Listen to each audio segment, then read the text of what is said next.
So don't mind the background. What we do have to mind is the muscle protein synthesis in your body. I have a study here that I'm going to read off to you. I'm going to read it right by the study. It has been shown that muscle protein synthetic rate, aka MPS, that's what we're going to call it from here on out, is elevated in humans by 50% at 4 hours following a bout of heavy resistance training and by 109% at 24 hours following training. This study further examined the time course for elevated muscle protein synthesis by examining its rates at 36 hours following a training session. 6 healthy young men performed 12 sets of 6 to 12 reps, elbow flexion exercises in one arm while the opposite arm served as control.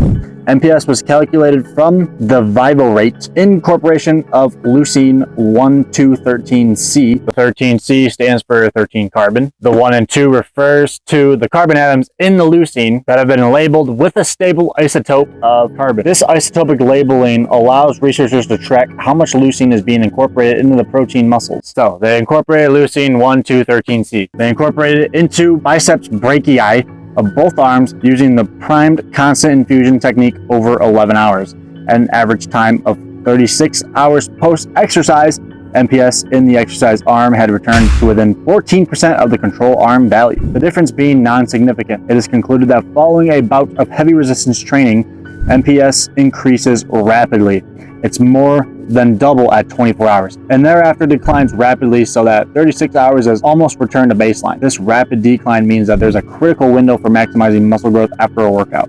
What does this mean for you and your workout routine? Understanding the time course of MPS can help you manage your exercising a little bit better. It'll help you make informed decisions about your structure and training when you're tailoring down your specific program. Given that MPS is elevated strictly after a workout, it suggests that constant training could be beneficial. We just got to make sure that we're doing it right. This is likely why many bodybuilders and strength coaches recommend training splits such as push-pull legs, upper-lower body splits, or even traditional body part splits that are often referred to as bro splits. Whoa. Push-pull legs and bro splits. Didn't Coach Christian Thibodeau mention that enhanced lifters are artificially getting their protein synthesis and is elevating around the clock? Yep, that's exactly what he said. For example, if you train one muscle a week, you can capitalize on those elevated MPS rates multiple times, potentially leading to greater overall muscle growth. But I think there's a better way to approach this as a natural bodybuilder though. This brings up an important discussion about the difference between natural lifters and those using enhancements. While natural lifters may need to be more strategic about their training frequency and recovery based on how the MPS rates are elevated, enhanced lifters don't really have the same constraints. So just think, if you're a natural bodybuilder, this is the part where you want to turn your thinking cap on and keep an open mind.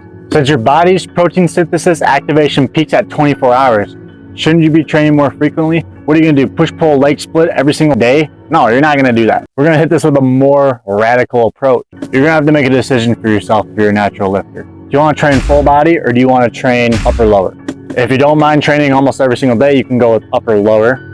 Your sessions are going to be pretty short. If you're training quads, glutes, hamstrings, and calves, you're doing 4 sets per muscle group. You're doing them in supersets. You're doing compound movements. You'll probably get around 8, 12 sets if you do it right, if you're training compound movement. If you decide to do isolation movements, then you'll probably be averaging around 16 sets a day. You're not going to want to do any rests. You're going to want to superset these. That's the beauty of it. You don't have to take rests. When I say rest, I mean it in a rest after your sets type of dealio. If you want a rest day, then you probably want to go with upper body. Those sessions are going to be a lot longer. You're going to be training full body. I would recommend you do some compound movements. If you're restricted on compound movements, if you get injured when you do those, you might have to stick with isolation movements. And if you're doing them, I'm not going to get huge into what type of exercises that you should hit. I'm just kind of giving you a wide range of your set ranges because everybody's body is different. We're actually going to use this study as a baseline. This study looked at how different amounts of weekly exercise sets affected muscle strength and size in people who already do resistance training.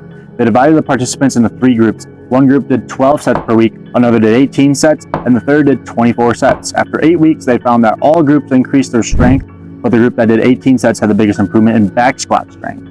You can start with 18 sets and see how you feel then. If back squats did the best out of that group, but you don't want to be experiencing overtraining syndrome because that's an actual thing. You'll know if you're overtraining if you're constantly feeling fatigued, getting up in the morning, If you're feeling stressed when you're working out, if you're feeling more injured more frequently, you're probably overtraining. And if your testosterone is dropping, if you're feeling a libido drop, or you're not waking up hard, those are all signs to overtraining. That's a sign that you should regress down a little bit. Unless you're doing anything over 25 sets, I think you're good. So for full body and upper lower, 4 sets of muscle group. Upper lower, you're training less in a session, but you're training every day. Full body, you're training more sets, but you're getting a rest. If you're doing upper lower, I would probably incorporate 1 or 2 rest days into your microcycle just for fun, just for shits and giggles. The only thing that sucks about both of these is you're going to be supersetting everything. So you don't want to be going to a packed gym. I mean, you could do all dumbbells in a day. You could do all power rack in a day, or all Smith machine in a day.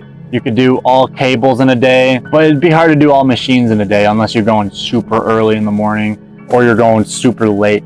But that's 4 right there. That's 4. You could do an all-day Smith machine, an all-day power rack machine, all-day dumbbells, all-day cables. If you show up super early, then you can just run around the machine. I know Planet Fitness has that 30-minute circuit. I've done that a few times. That works pretty good. You can do that on a busy day too, because everybody, that's literally a circuit. So you don't have to feel bad about just running around different machines. You are a natural bodybuilder. You want to activate your protein synthesis as much as possible by training more frequently. You want to reactivate it immediately by training with these 2 splits and staying away from the push-pull legs and staying away from the bro split. I mean, you could probably incorporate some bro split into your training and make it possible, but this is why all these bodybuilders are pushing out push-pull leg, upper lower split, and bro splits, is because they're enhanced. So that's what you're going to do when you're enhanced. That's probably why everybody's building a shitload of muscle off push-pull legs.